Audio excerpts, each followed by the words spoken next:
Foi uma cena grotesca dentro de um estúdio de televisão.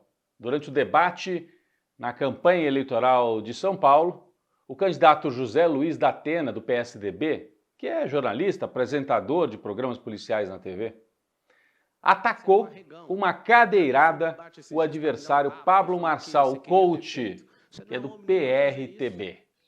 Olha a cena, né, que rodou o país e foi destaque até fora do Brasil. Desfecho até previsível diante da escalada de violência verbal, de provocações, de ataques descabidos, absurdos, cometidos por Pablo Marçal. É claro que nada justifica uma cadeirada, mas o que o Pablo Marçal vinha fazendo na campanha, a gente pode dizer que ele desferiu várias cadeiradas verbais nos adversários. Atacou a Tabata Amaral de maneira baixa, se referindo à morte do pai dela. Acusou o Boulos sem provas de usar drogas. E quando o Boulos disse, a minha filha até chorou por causa disso, o Marçal falou, vai chorar até mais. Cínico, perverso na maneira de agir. E no debate em que houve a cadeirada, o Marçal se referiu 2 vezes ao da Atena como um estuprador. E o Pablo Marçal tentou se fazer de vítima. Um assessor deve ter dito para ele, vamos faturar. Vamos fingir que você sofreu um ataque, é a nova facada de Juiz de Fora do Bolsonaro, só que agora com o Marçal. Aí ele foi para a ambulância, filmou, como se estivesse morrendo, os assessores disseram que ele não conseguia respirar, foi parar no hospital, disse que estava muito mal, depois foi liberado. Chegou a falar que tinha quebrado uma costela. O hospital disse que não. E ele apareceu com o braço enfaixado alguns dias depois. A semana foi dominada pelos memes que retrataram esta cena. Virou piada, mas é algo muito sério. Demonstra que a violência verbal, a violência política da extrema-direita produz violência física. A gente já tinha visto isso em 2018, o Bolsonaro dizendo vamos fuzilar a petralhada. E depois o que acontece? Um apoiador dele, na campanha de 22, matou um apoiador do PT em Foz do Iguaçu. Vamos relembrar o caso. Durante uma festa infantil por desavenças políticas. Ou seja, as lideranças da extrema-direita autorizam a violência física ao fazerem esses ataques absurdos. É algo muito, muito perigoso. A gente já viu isso várias vezes na história. Nesse caso, o que aconteceu também foi a demonstração para a extrema-direita de que ela não tem um monopólio da violência.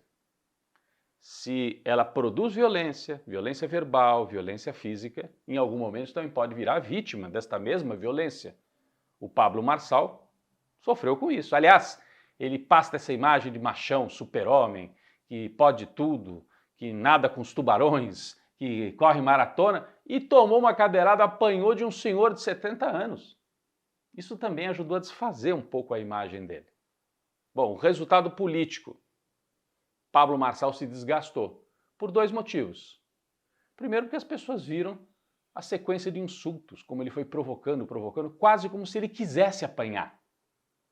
Isso é papel de um prefeito? Não dá, né? E segundo lugar, ele mostra uma fragilidade junto ao seu público de bolsonaristas que fazem essa louvação à masculinidade, à força. Apanhou de um velho. Essa é a palavra. Então, rachou o cristal do Pablo Marçal. Ele subiu muito, ele é o candidato mais rejeitado. Ele subiu na rejeição e não na intenção de voto. Pesquisa Datafolha desta semana mostra exatamente isso. O Pablo Marçal estaciona em 19% das preferências, o Boulos e o Nunes estão acima, disputando o primeiro lugar, e o Marçal é o campeão, só que da rejeição, né? Por conta de todas essas provocações que ele foi produzindo ao longo do tempo. Bem, em Brasília, a semana foi dominada por imagens terríveis dos incêndios. Incêndios e fumaça e queimada, a gente já tinha visto no centro-oeste do Brasil, interior paulista, o pior ar do mundo na capital paulista na semana anterior e agora chegou lá na capital federal.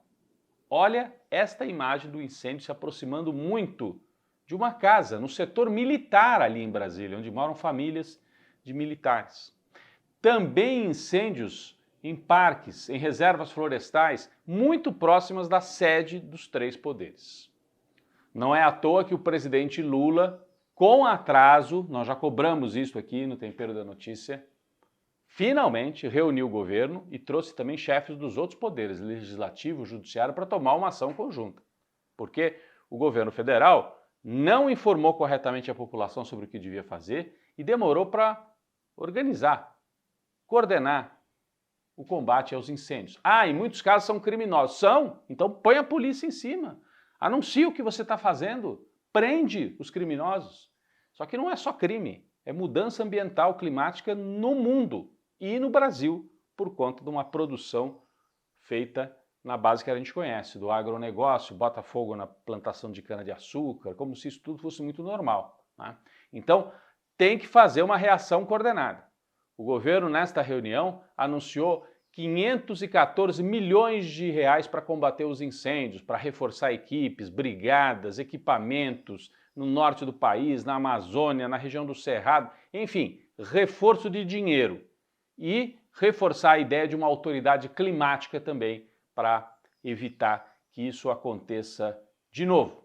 No campo internacional, no Oriente Médio, cenas impressionantes vieram do Líbano. Olha só, explosões em feiras, na rua. O que aconteceu aqui? Sabe aquele aparelho antigo pager, o antigo bip?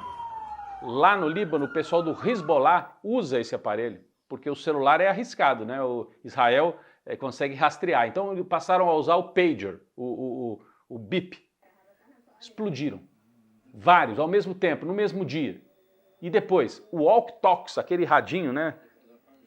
Que também caiu em desuso, mas lá o Hezbollah usa. Por que isso aconteceu? Israel teria conseguido implantar nesses aparelhos eletrônicos quantidades mínimas de explosivos na fabricação, hein? Durante a fabricação. E aí, aumentando a temperatura dos aparelhos, eles explodem. Como é que Israel fez isso? Há várias hipóteses. Israel não admite, mas a imprensa no mundo inteiro trabalha com essa hipótese que a gente pode caracterizar como terrorismo por parte de Israel, se for confirmado, porque atinge de forma indiscriminada a população civil.